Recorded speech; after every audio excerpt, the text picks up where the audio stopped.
دور جدید میں غلامی کی کئی شکلیں ہیں، جن میں فیکٹری ورکرز ہیں، زرعی مزدور ہیں، ماہی گیر ہیں، گھریلو ملازم ہیں اور جسم فروشی، پیشہ ور گداگری، اعضاء فروشی، کانٹریکٹ کی شادیاں اور تعمیراتی شعبے شامل ہیں۔ غلاموں کے تاجر اور سمگلر سالانہ $150 ارب کماتے ہیں۔ دستیاب رپورٹس کے مطابق شمالی کوریا اور افریقی ممالک اریڈا اور برانڈی میں انسانوں کو جدید غلامی کی زندگی پر مجبور کیے جانے کی شرح سب سے زیادہ ہے، جبکہ دوسری طرف آبادی کے لحاظ سے بڑے ممالک چین، بھارت اور پاکستان میں بھی جدید غلامی سے متاثرہ انسانوں کی تعداد زیادہ ہے۔ اس وقت دنیا بھر میں جدید غلاموں کے شکار انسانوں کی تعداد 50 ملین ہے، یعنی 5 کروڑ ہے۔ ان میں سے 25 ملین 2.5 کروڑ سے جبری مشقت کرائی جاتی ہے، جبکہ 15 ملین یا 1.5 کروڑ جن میں نابالغ اور بالغ خواتین اور بچے بھی شامل ہیں۔ ایک رپورٹ کے مطابق دنیا میں جس ایک ملک میں سب سے زیادہ شرح میں انسانی جدید غلامی کی زندگی گزاری جا رہی ہے وہ ہے بھارت، جہاں ایسے انسانوں کی تعداد ملک کی مجموعی آبادی کا تقریباً 10% بنتی ہے۔ اس کے بعد چین کا نمبر ہے، جبکہ پاکستان تیسرے نمبر پر ہے۔ پاکستان میں 1.7% کے قریب شہری جدید غلامی کی زندگی گزار رہے ہیں۔ بھٹا مزدور ہوں اور فیکٹریز میں چائلڈ لیبر کے اعداد و شمار نے پاکستان کو اس صف میں لا کھڑا کیا ہے، اور بھارت جہاں غلام بنا کر رکھنے والے انسانوں کی تعداد 8 ملین یعنی 80 لاکھ کے قریب بنتی ہے۔ امریکہ اور 2-3 صدیاں قبل بڑی تعداد میں غلام افریقہ سے سمگل کر کے لائے گئے۔ افریقہ میں نوبانی آگوگو کے غلام کالابار اور بونی کے بندرگاہ کے مقام کے ذریعے بیچے جاتے تھے، جسے آج ہم نائجیریا کے نام سے جانتے ہیں۔ جبکہ اسلام ہمیں کیا تعلیم دیتا ہے غلامی کے تصور کے حوالے سے، اس پہ بات کرنے کے لیے ہمارے ساتھ ایک معزز مہمان ہمیں جوائن کر چکے ہیں۔ اسلامک اسکالر ہیں حافظ محمد یوسف لاہوری صاحب، ان کو خوش آمدید کہیں گے۔ حافظ صاحب السلام علیکم۔ وعلیکم السلام۔ خیریت سے ہیں سر آپ؟ ماشاءاللہ الحمدللہ۔ سردی کیسی گزر رہی ہے؟ بڑی اچھی الحمدللہ، موسمی تبدیلی تو ہوئی ہے لیکن اچھا وقت گزر رہا ہے الحمدللہ۔ ماشاءاللہ، ٹھیک ہے جی۔ اچھا سر، ہمارا جو آج کا موضوع ہے اسلام میں غلامی کے تصور کے حوالے سے، اسلام نے غلامی کے خاتمے کے لیے جو عملی قدم اٹھائے ہیں اور آج کے انسانی حقوق کے ماڈل ان سے کس طرح سیکھ سکتے ہیں، کیونکہ بہت ساری NGOs بن گئی ہیں، ادارے بن گئے ہیں، گورنمنٹ اپنا کام کر رہی ہے، ہمیں دین سے کیا سبق ملتا ہے؟ بسم اللہ الرحمن الرحیم۔ اصل بات یہ ہے کہ یہ جو غلامی کا تصور ہے یہ اسلام کی ایجاد نہیں جی، بلکہ اسلام کے وجود سے پہلے، اسلام کے ظہور سے پہلے یہ ایک بین الاقوامی نظام تھا، یہ ایک عالمی نظام تھا، اور اسلام کے ظہور سے پہلے لوگوں کے اندر غلامی کا تصور بڑا خطرناک تھا۔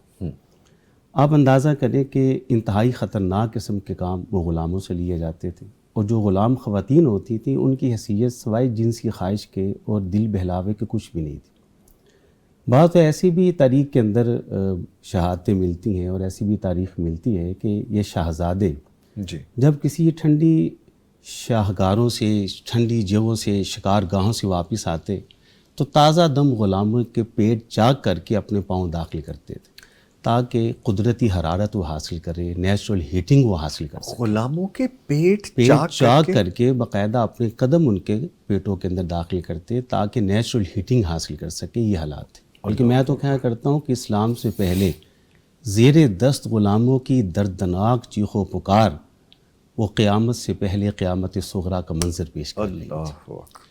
تو نبی علیہ الصلوۃ والسلام کی آمد کے بعد میں اگر یہیں پہ تذکرہ کروں کہ اقوام عالم کے اندر غلاموں کے کیا حالات تھے، ان کے ساتھ کیا سلوک کیا جاتا تھا، جانوروں کی طرح فروخت ہوتے تھے بازاروں میں، گلیوں میں، مارکیٹوں میں، تو آپ علیہ الصلوۃ والسلام نے آپ کے ظہور کے بعد آپ نے دنیا کے سامنے غلاموں کے حوالے سے جو حقوق اور ان کے حوالے سے جو نظام متعارف کروایا، دنیا کی کوئی تہذیب ایسا نظام، ایسی مثال پیش نہیں کر سکتی، نہیں کرتا۔ جی، سب سے پہلے آپ نے کیا اقدام اٹھایا کہ نبی علیہ الصلوۃ والسلام نے جتنی بھی غلامی کی ذرائع تھے ان کو بند کیا، تمام دروازوں کو بند کر دیا گیا۔ سب سے پہلا دروازہ کیا تھا؟ وہ یہ تھا ڈاکہ، رہزنی، چلتے قافلوں کو لوٹ لینا، اور وہاں کی جو عورتیں تھیں ان کو اپنی لونڈیاں اور باندیاں بنا لینا، بچوں کو غلام بنا لینا، بڑوں کو غلام بنا لینا۔ تو آپ علیہ الصلوۃ والسلام نے اس ڈاکے کو ہی بذات خود ایک جرم قرار دی تھی کہ جو بھی راہ زنی کرے گا وہ بذات خود ایک مجرم ہے، اور اس کے لیے ایک سزا متعین ہوئی۔ پھر اس کے بعد آپ نے دوسرا دروازہ جو تھا وہ تھا کہ کسی کو زبردستی اپنا غلام بنانا۔ تو آپ مجھ سے قبل وہ سماعت کر ہی رہے تھے کہ آپ علیہ الصلاۃ والسلام نے ارشاد فرمایا کہ جو شخص بھی کسی آزاد انسان کو فروخت کرے گا، اس کی قیمت کو کھا جائے گا، تو قیامت کے دن اللہ کی عدالت میں اس کے خلاف مقدمہ دائر کروں گا۔ جی وہ کتنا بدقسمت ہوگا۔ تو سب سے پہلا اقدام تو یہ تھا کہ آپ نے غلامی کے تمام دروازوں کو وہ بند کر دیا، اور دوسرا اقدام کیا تھا کہ جو آزادی کے دروازے تھے اور راہیں تھیں ان کو کھولا۔ ایک طرف تو غلامی کے دروازوں کو بند کیا آپ نے، اور دوسری طرف جو آزادی کی راہیں تھیں غلاموں کے لیے انہیں آپ نے کشادہ کیا اور وہ کھولا۔ وہ کس طرح کہ آپ علیہ الصلاۃ والسلام ارشاد فرماتی ہے کہ جو شخص کسی غلام انسان کو آزاد کرواتا ہے، اب اس کے بدلے اللہ تعالیٰ اس کے جسم کے ہر عضو کے بدلے اس انسان کو جہنم سے آزاد کروائیں گے۔ اللہ، یہ کتنی بڑی بشارت ہے اور کتنی بڑی یہ خوشخبری ہے۔ اور اس کے بعد آپ دیکھتے ہیں کہ اسلام کے اندر جو تعلیمات ہیں اس میں یہ ہے کہ اگر آپ عبادات میں جاتے ہیں تو غلاموں کی آزادی کو ایک بہترین عبادت قرار دیا عبادت کہا گیا۔ جی جی، اس کے بعد جو گناہ ہیں بعض ایسے کہ جن کے کفارے کے طور پر کہا گیا کہ آپ غلام کو غلام کو آزاد کریں۔ قسم آپ کی ٹوٹ گئی ہے تو اس کا کفارہ غلام کو آزاد کر دیں، قتل خطا ہے تو اس کا کفارہ ہے غلام کو آزاد کر دیں۔ اسی طرح زہار کر بیٹھے ہیں اپنی اہلیہ کو، آپ ماں یا بہن کہہ بیٹھے ہیں تو اس کا کفارہ ہے کہ آپ غلام کو آزاد کریں۔ یہ تو تھا کہ آپ نے غلامی کے تمام دروازوں کو بند کیا اور آزادی کے راہوں کو آپ نے کھولا۔ اس کے مقابلے میں آپ نے عملی نمونہ بھی ایک انسان لوگوں کے سامنے پیش کیا۔ عملی نمونہ کیا ہے کہ آپ حیران ہوں گے یہ بات سن کے کہ اسلامی تاریخ کے اندر جو سب سے بڑے مؤذن ہیں وہ غلام ہی ہیں جن کا نام حضرت بلال رضی اللہ تعالیٰ عنہ، وہی غلام ہی تھے، اور تاریخ اسلامی کے اندر وہ سب سے بڑے مؤذن ہیں، اور قیامت تک ان جیسا کوئی مؤذن پیدا ہی نہیں ہو سکتا۔ حضرت بلال رضی اللہ تعالیٰ عنہ کے حوالے سے ابھی میرے دماغ میں کلک ہوا ایک واقعہ کہ حضرت ابو سفیان رضی اللہ تعالیٰ عنہ دور خلافت فاروقی میں ان کے پاس کسی کام کی غرض سے جاتے ہیں تو ان کو پیغام ملتا ہے کہ انتظار کریں، عمر کسی کام میں مصروف ہیں، خلیفہ وقت رضی اللہ تعالیٰ عنہ۔ کچھ دیر کے بعد جناب عمر کو پیغام ملتا ہے کہ بلال آئیں۔ اب جناب عمر اپنے کام کاج چھوڑتے ہیں اور ان کے استقبال کے لیے دروازے پہ آتے ہیں، ان کی بات کو سنتے ہیں تو حضرت ابو سفیان یہ اعتراض کرتے ہیں رضی اللہ تعالیٰ کہ بلال یہ کو عدل تو نہیں کیا عمر آپ نے رضی اللہ۔ بلال تشریف لائے تو آپ باہر آ گئے اور میں کب سے یہاں بیٹھا ہوں۔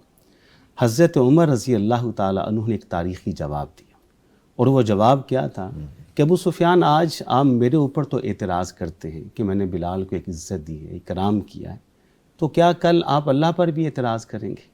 اللہ، اب یہ کتنی بڑی بات ہے کہ آپ اللہ پر اعتراض کریں گے۔ کہا اللہ پر اعتراض کیسے؟ کہتے ہیں میں نے خود رسول اللہ کو یہ فرماتے ہوئے سنا ہے علیہ الصلاۃ والسلام کہ قیامت کے دن جمیع کائنات کے انسانوں میں سب سے اونچے اور بلند گردنوں والے وہ ہوں گے جو دنیا میں آذانیں دیتے ہیں اور مؤذن ہیں، اور بلال مسجد نبوی کے بھی مؤذن ہے اور بیت اللہ کے بھی مؤذن ہے۔ سبحان اللہ۔ اب یہ تاریخ انسانی کی کتنی خوبصورت ایک داستان ہے کہ ایک غلام کو یہ اعزاز حاصل ہے کہ وہ اسلامی تاریخ کا سب سے بڑا مؤذن ہے۔ یہیں پہ بس نہیں ہے ماشاءاللہ۔ نوید بھائی، آپ دیکھیں کہ نہ صرف یہ کہ ہم نے غلام کو ایک مؤذن کے طور بلکہ تاریخ سیرت سے ہمیں یہ بھی ملتا ہے کہ ایک غلام باقاعدہ طور پر سیرت مطہرہ کے اندر جنگی پلاننگ کرتے نظر آتے ہیں اور جنگی حکمت عملی دیتے ہوئے نظر آتے ہیں، اور آپ علیہ الصلاۃ والسلام ان کی جنگی حکمتوں کو باقاعدہ قبول بھی کرتے اور عمل بھی کرتے۔ آپ مجھے بتائیں غزوہ خندق و غزوہ احزاب کے موقع کے اوپر خندق کی کھدائی کا مشورہ دینے والے کون تھے؟ حضرت سلمان ہی تھے رضی اللہ تعالیٰ۔ حضرت سلمان فارسی کون تھے؟ ان کی تاریخ ہے کہ وہ غلام تھے۔ پھر یہیں پہ بس نہیں، پھر آپ نے عملی نمونہ یہ بھی پیش کیا ہے کہ زید رضی اللہ تعالیٰ جو کہ واقعتاً غلام بھی تھے، آپ نے ان کو اپنا منہ بولا بیٹا بھی کہا ہے، اور پھر طریق شاہد ہے کہ حضرت زید رضی اللہ تعالیٰ عنہ کو آپ نے سپہ سالار کی حیثیت سے باقاعدہ روانہ بھی کیا۔ بڑے بڑے جیے صحابہ کرام آپ کی سپہ سالاری کے اندر ایک سپاہی کی حیثیت سے لڑتے ہوئے نظر آتے اور آپ ان کی کمان کرتے ہوئے نظر آتے۔ تو یہ تھا غلامی کے تصور کو۔ بھائی آپ یوں کہہ لیجئے کہ اسلام کی آمد سے قبل جو غلامی کا تصور تھا وہ غیر انسانی تھا۔ آپ علیہ الصلاۃ والسلام نے غلامی کے اس تصور کو انسانی شکل کے اندر ماشاءاللہ ویل سیڈ۔ اچھا، ابھی حضرت عمر فاروق رضی اللہ تعالیٰ عنہ کا ذکر ہو رہا تھا، تو ان کے دور میں جو غلامی کو کم کرنے کے لیے اقدامات کیے گئے، بڑے اچھے اقدامات ایسے تھے کہ جن کو ذکر کرنا ضروری، ایسے موافق حالات پیدا کر دیے گئے کہ ان کو عزت کی زندگی مل سکے، وہ کیا تھے؟ نوید نظامی صاحب، یہ جو نام ہے نا عمر بن خطاب رضی اللہ تعالیٰ، یقین کریں جب یہ نام منہ پہ آتا ہے تو منہ میٹھا ہو جاتا ہے. جب یہ نام ہمارے کانوں میں آتا ہے تو کانوں میں یوں جیسے رس گھل جاتا ہے، دل کو سکون پہنچتا ہے. عمر بن خطاب رضی اللہ تعالیٰ عنہ نے غلامی کو ختم کرنے کے لیے جو موافق حالات پیدا کیے وہ تو کافی ان کے کمالات ہیں، لیکن سب سے بڑا کمال یہ تھا تنفیذ اسلام، اور دوسرا ان کا کمال یہ تھا کہ زکوٰۃ کے نظام کا نفاذ. جی. جناب عمر کے زمانے کے اندر رضی اللہ تعالیٰ عنہ مال غنیمت کے اندر اتنا کو مال اکٹھا ہوا کہ جو علاقوں کے گورنر تھے انہوں نے ان کو پیغام بھیجا کہ عمر رضی اللہ تعالیٰ عنہ، مال ہمارے پاس جو سٹور ہے اتنا زیادہ ہے کہ ہم خرچ بھی کرتے ہیں لیکن پھر بھی اس میں کمی نہیں آتی ہے، برکات تھی الحمدللہ. جناب عمر نے یہ حکم نامہ جاری کیا کہ آپ ایسا کریں کہ آپ کے علاقہ کے اندر جو لوگ مقروض ہیں اس مال سے ان کے قرضوں کو اتار دیں. جب ان کے قرضوں کو اتارا گیا تو پھر پیغام آتا ہے کہ قرض اتارنے کے بعد بھی حالات ویسے کے ویسے الحمدللہ، مال ہے کہ اس میں کمی کا کوئی معاملہ ہے ایسا. کہا پھر ایسا کیجئے کہ جو لوگ کاروباری مقروض ہیں ان کے بھی قرضے اتار دیجیے. دوبارہ پھر پیغام آتا ہے کہ ہم نے ان کے قرضے بھی اتار دی لیکن حالات جوں کے جوں ہیں. تو پھر آپ نے یہ حکم نامہ جاری کیا کہ آپ ایسا کریں، اپنے علاقے میں نکلیں اور جہاں کہیں بھی آپ کو کوئی مسلمان غلام نظر آتا ہے، مسلمان غلام دکھائی دیتا ہے، تو آپ اس مال سے اس کو آزاد کریں. اور پھر اس کے بعد جب یہ معاملہ کیا گیا تو آپ اندازہ کر لیں غلامی کا وجود ہی آہستہ آہستہ دھیرے دھیرے جناب عمر کے زمانے کے اندر وہ ختم. ماشاءاللہ، کیا خوبصورت ایگزامپل ہے. ابھی بہت سی باتیں کرنا بھی باقی ہیں جی، سیکھنا باقی ہے. ایک چھوٹا سا وقفہ ہے، دوبارہ حاضر ہو رہے ہیں اپنے ٹاپک کے حوالے سے جو کہ ہے اسلام میں غلامی کا تصور. بات کرنے کے لیے ہمارے ساتھ ایک اور معزز مہمان جوائن کر چکے ہیں. ایڈوکیٹ لاہور ہائی کورٹ ہیں عمران جاوید قریشی صاحب، ان کو خوش آمدید کہیں گے. قریشی صاحب السلام علیکم. جی وعلیکم السلام. خیریت سے ہیں سر؟ جی الحمدللہ ماشاءاللہ. لیسے ٹاپک جیسے کہ میں نے آپ کو آغاز میں بتا دیا ہے، سوال آپ سے یہ ہے کہ دور جدید میں ویسے غلامی کی جو بہت ساری صورتیں موجود ہیں، ایک تو یہ بتا دیجیے گا، دوسرا ان کی کون کون سی شکلیں ابھی بھی ہیں جن پہ ہم بہت روک کا کام کرتے ہیں، کوشش کرتے ہیں کہ نہ ہو لیکن پھر بھی ہو رہی ہیں. جی اس میں بہت شکریہ، ایک بہت ہی حساس ایشو ہے. اور یہ اگر آپ جس طرح ہم دور قدیم سے دیکھتے ہیں تو اس وقت بھی یہ غلامی کا تصور تھا، پھر غلام آزاد کروا دیا، بہت سی ایسی مسائلیں ہمیں ملتی ہیں. تو جو اب ہمارے ملک پاکستان میں 1947 کے بعد اور جب ہم نے کانسٹیٹیوٹ بنا کر اپنے لوگوں کو بنیادی حقوق دیے، تو اس کا ایک آرٹیکل 11 کا میں یہ ذکر کرنا چاہوں گا. اس میں سلیوری کو باقاعدہ طور کے اوپر مینشن کر کے ہمارے آئین پاکستان میں بین کر دیا گیا. ٹھیک ہے کہ کسی صورت بھی جو ان سی ہے، اور وہ سلیوری کی ایگزامپل کیا کیا ہوں گی، اس میں فورس لیبر کا لکھ دیا، جبری مشقت نہیں لی جا سکتی، کسی کو قید میں رکھ کر اس طرح کا انلیگل انلافل کام نہیں کروایا جا سکتا. تو یہ آئین پاکستان ایک مین لا آف دی لینڈ ہے کسی بھی کنٹری کا. اس طرح ہمارے ملک میں بھی آرٹیکل 11 اس کو بین کرتا ہے، اور اس کے ساتھ پرووائزوں میں بتا دیتا ہے کہ مگر ایسے مجرم، ایسے ملزم جنہیں کوئی کورٹ آف لا سزا دے دے تو پھر ان سے وہ جبری مشقت ایک حد تک لی جا سکتی ہے. تو یہ ہمارا آئین پاکستان تو اسے ڈیفائن کرتا ہے، لیکن وہ سزا کے طور پہ، سزا کے طور کے اوپر ہے، اور جس کو وہ بھی ڈیفائن کیا گیا.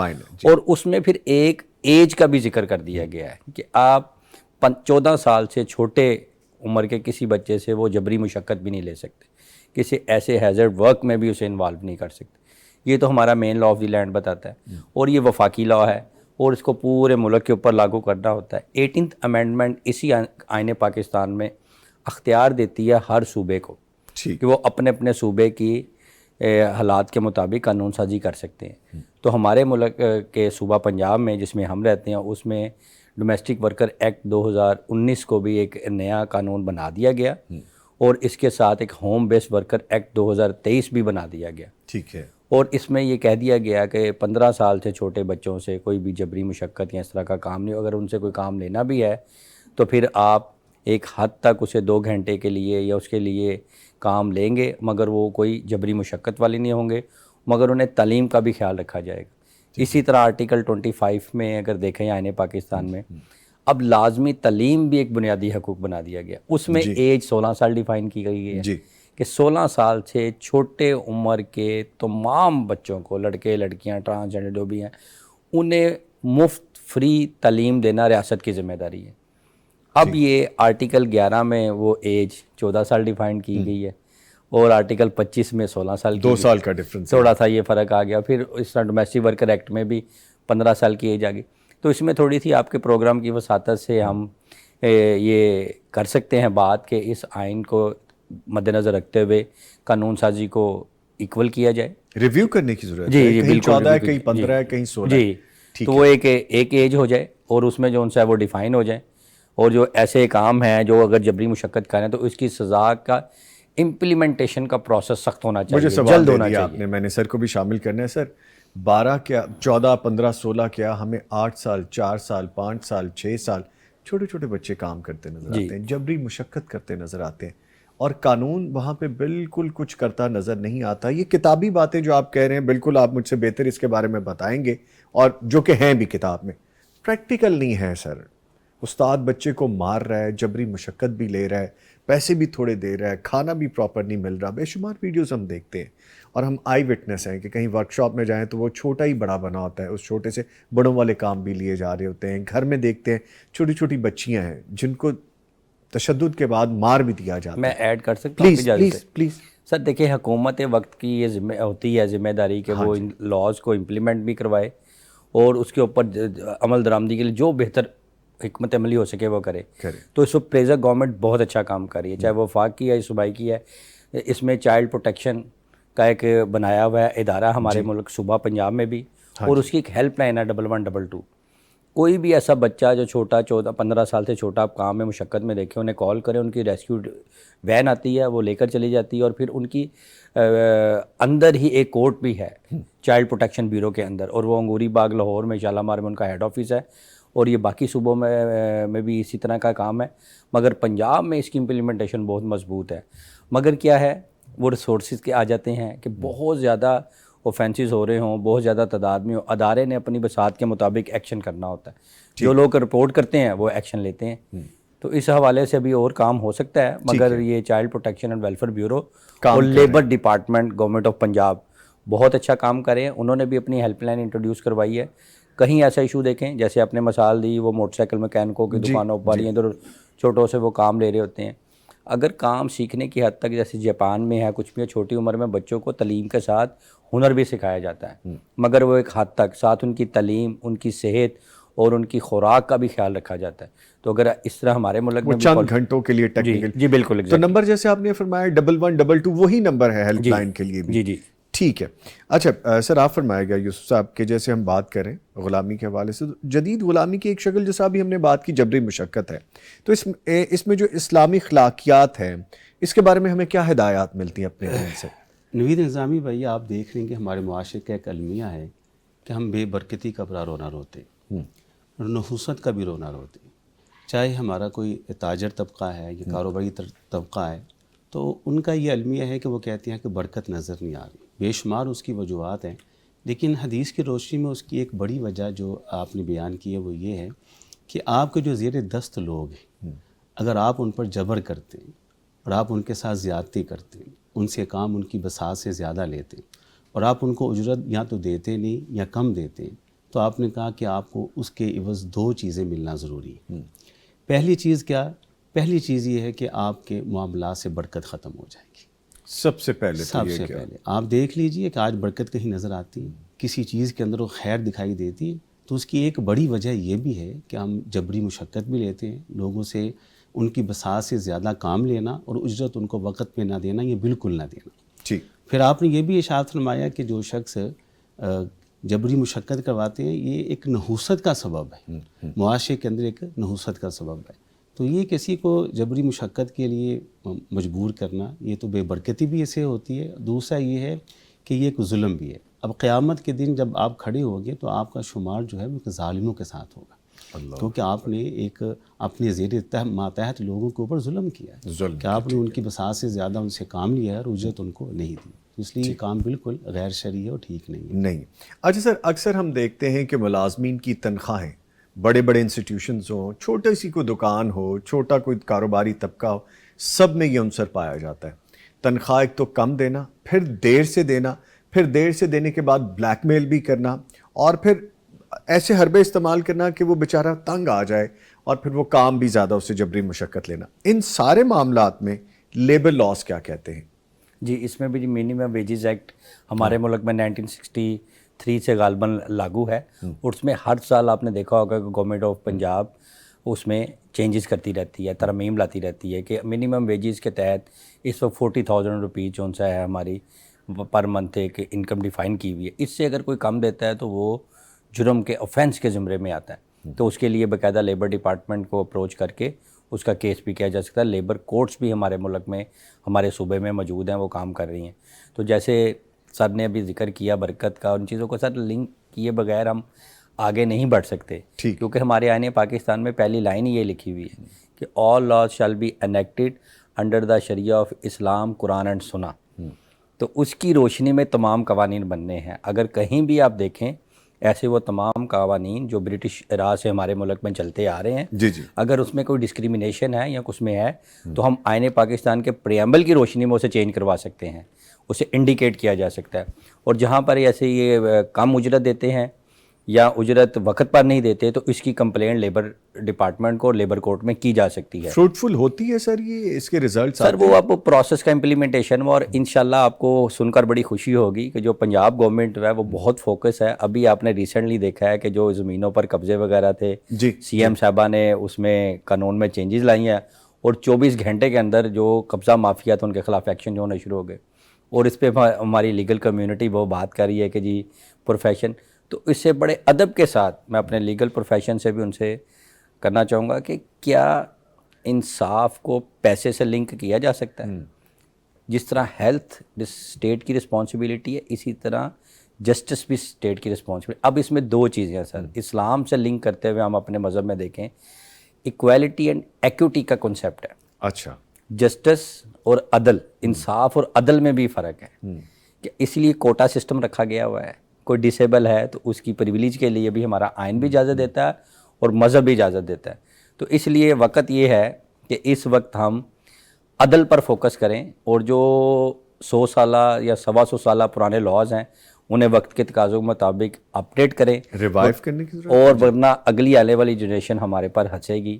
اب وہ چاہے ہماری لیگل کمیونٹی ہے چاہے وہ عدلیہ ہے, اس میں یہ دیکھیں کہ اگر آپ جسٹس جلدی عدل نہیں کرتے تو پھر آپ اگلی جنریشن کو کیا جواب دیں گے. اچھا سر, بڑی خوبصورت آپ نے بات کی. سلیوری جو ہے نا, غلام بنانے والا جو معاملہ ہے, یہ صرف چھوٹے بچوں کے حساب سے نہیں ہے, ان پڑھ طبقے کے لیے نہیں ہے, پڑھے لکھے طبقے کے لیے بھی ہے. جیسا میں نے کہا کہ بہت سارے, اب ہم جس فیلڈ میں ہیں, اگر میں میڈیا کی بات کروں, بہت ساری جگہ ایسی ہیں کہ آپ کو وہاں پہ سیلریز نہیں ملی اور دبا کے بیٹھ گئے, کیسز چل رہے ہیں. تو یہ بھی سلیوری میں ہے, غلامی ہے. بندہ کہتا ہے یار اتنے پیسے میرے دبے ہوئے ہیں, چلو میں کام کرتا جاؤں, مجھے مل ہی جائیں گے.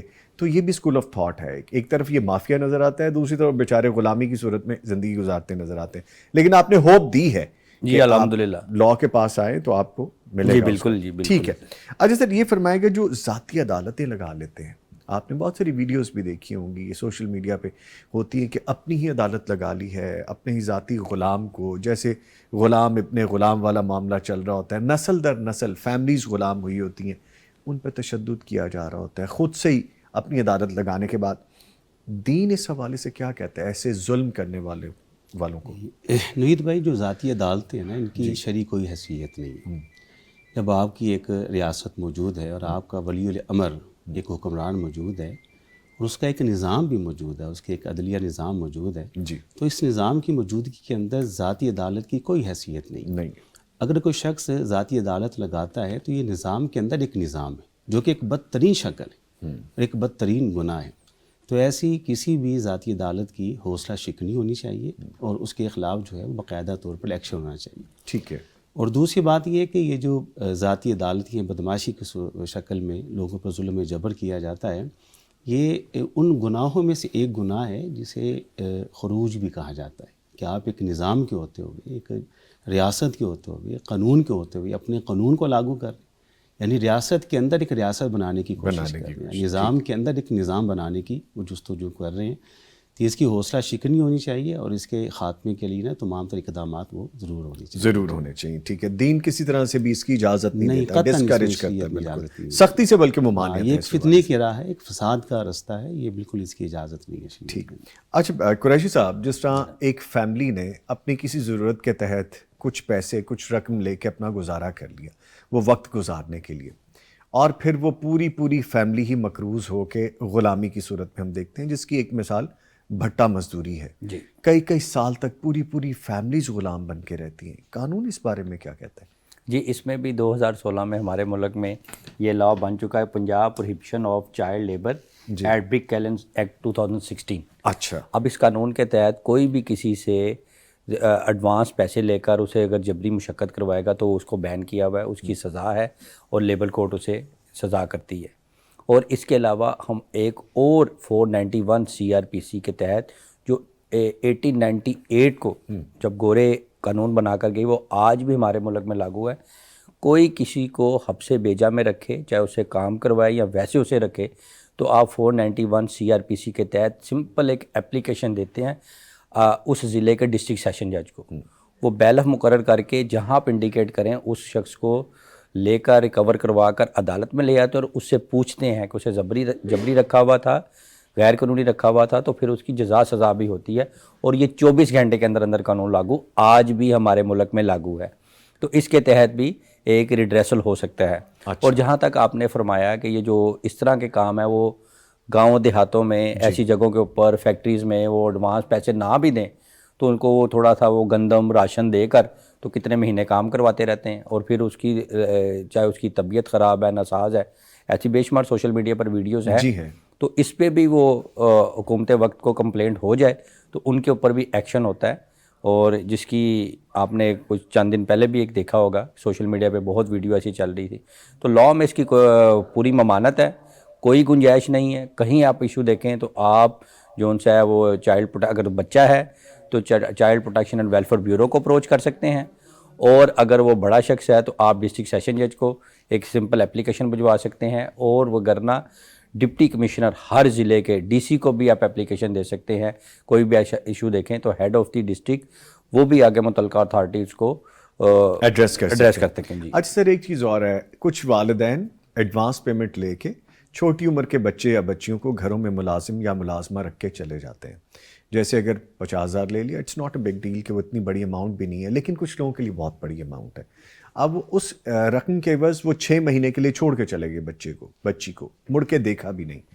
ایسے والدین, ان پہ لاء کیا کہتا ہے؟ اور ایسے لوگ جو اس چھوٹی عمر کے بچوں کو ایڈوانس اتنی پیمنٹس دے کے باؤنڈ کر کے رکھ لیتے ہیں, یہ بھی جبری مشقت. جی بالکل. ان دونوں کے لیے لاء ہے کوئی ایسے پیرنٹس کے لیے؟ بالکل ہے جی. اس میں دا پنجاب ڈومیسٹک ورکر ایکٹ 2019 یہ قانون بن چکا ہوا ہے, اور اس کے رولز بھی انشاءاللہ فائنل ہونے والے ہیں یا ہو چکے ہوئے ہیں, آج کل ہی وہ لاگو ہو جائیں گے.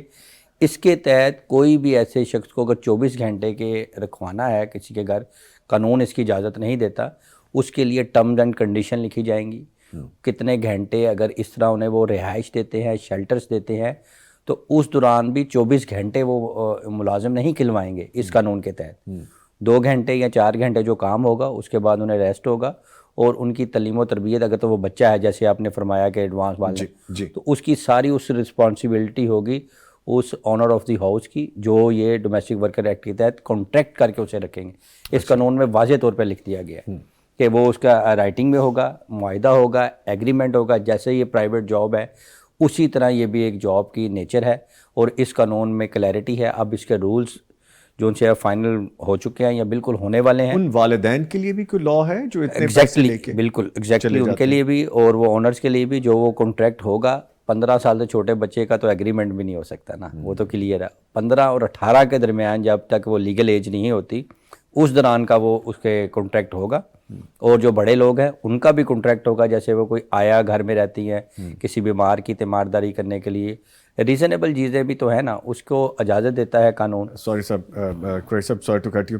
اس چھوٹی ایج کے علاوہ تو بہت کم لوگ نظر آتے ہیں. 90% تو وہی چھوٹی ایج نظر آتی ہے جو 15 سال سے بھی نیچے ہے, اور ان کے ساتھ تو ایسا سلوک میں نے خال ہی دیکھا ہے. ایسے لوگ بھی ہیں, لیکن نارملی یہی ہوتا ہے کہ ان بچوں کا کوئی پرسان حال نہیں ہے, ان کے کپڑوں کا کوئی حلیہ نہیں ہے, ان کی نیٹنس صفائی کا کوئی حلیہ نہیں ہے.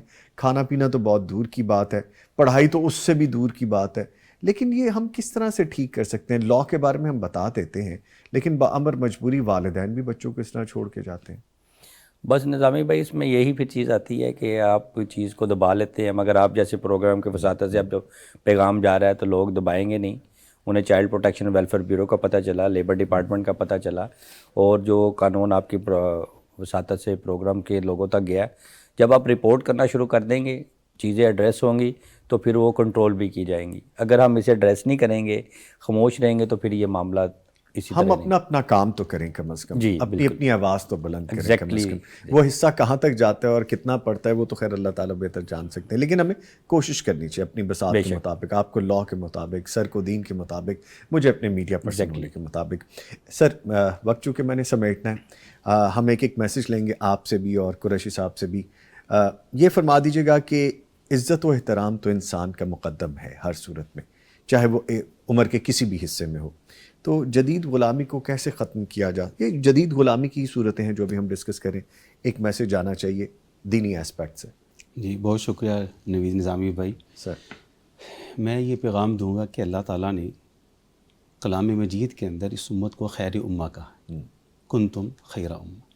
خیر امہ کا ہمارے ہاں جو ایک معنی لیا جاتا ہے وہ بڑا ادھورا سا ہے کہ ہم اللہ کے رسول کی امت ہیں اس لیے ہم خیر امہ ہیں. یہ نامکمل ہے. خیر امہ کا اصل و صحیح معنی یہ ہے کہ اقوام عالم پہ آپ نظر دوڑائیں, پورے ورلڈ کو دیکھیں, پوری دنیا کو دیکھیں, اور پوری دنیا کی تہذیبوں میں, پوری دنیا کے ادیان میں, پوری دنیا کے مذاہب میں, پوری دنیا کے کلچر میں, پوری دنیا کے نظریات اور عقائد میں بہترین عقیدہ, بہترین نظریہ, بہترین دعوت, بہترین پیغام وہ آپ کے پاس ہے. بلکہ میں مختصر یہ کہوں کہ ہر ملک کے پاس ایک ایکسپورٹ لیول کی چیز ہوتی ہے جسے وہ عالمی منڈی میں بڑے فخر سے پیش کرتا ہے. یہ میرے ملک کی ایک ایکسپورٹ لیول کی چیز. ایک مسلمان کے پاس جو ایکسپورٹ لیول کی چیز ہے جسے وہ عالمی سطح پر بڑے فخر سے پیش کر سکتا ہے وہ اس کی اسلامی تعلیمات ہی ہیں. ماشاءاللہ اسلامی تعلیمات اس لائق ہیں کہ انہیں عالمی سطح پہ پورے فخر سے ہم پیش کریں. تو اس کو ختم کرنے کے لیے ضرورت ہے کہ شعور کو بیدار کریں. ان لوگوں کے اندر بھی جو لوگوں سے جبری مشقت کرواتے ہیں, ان کو غلام بناتے ہیں, اور ان لوگوں کے اندر بھی جو اس کو غلامی کو قبول کرنے کے لیے تیار ہیں, دونوں کو ہی اس کے حقوق اور ان کے آداب سکھائے جائیں تو انشاءاللہ کافی اس میں فرق ہے. ماشاءاللہ. قریشی صاحب پلیز. جی سر, میں تو یہ کہنا چاہوں گا کہ ہمیں صرف روزانہ ایک دفعہ یہ سوچنا چاہیے کہ میری بقیہ زندگی کتنی ہے. تو پھر آپ کوئی بھی ایسا کام نہیں کریں گے. جب آپ کو احساس ہوگا کہ میں نے کسی اپنے واپسی پہ جانا ہے, تو یہی میرا پیغام ہے کہ اپنی اینڈ کو سوچیں اور سنی سنائی باتوں پر نہ جائیں, اپنے حصے کا اچھا کام ادا کریں تاکہ اللہ تعالیٰ آپ کو اجر دے. بیوٹیفل میسج جی. اپنی اپنی بساط میں آپ کی جو ذمہ داری بنتی ہے کم از کم وہ تو سر انجام دیں.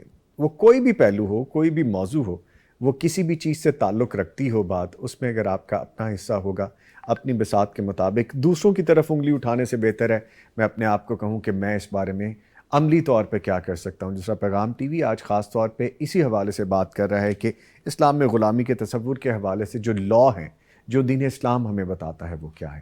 اس کو دیکھیے گا, سنیے گا, عمل کیجیے گا. میں اپنے معزز مہمانوں کا شکریہ ادا کیے دیتا ہوں. ہمارے ساتھ موجود رہے عمران جاوید قریشی صاحب, سر آپ کے آنے کا بہت شکریہ. جزاک اللہ. اور موجود رہے حافظ محمد یوسف لاہوری صاحب. حافظ صاحب سر آپ کے آنے کا بہت شکریہ, تھینک یو ویری مچ. لیجیے یہاں پہ ایک وقفہ ہے, جب واپس آئیں گے آپ نے جو خواب دیکھ رکھے ہیں ان کو ہم سنائیں گے تعبیر کے ساتھ. ملتے ہیں ایک بریک کے بعد.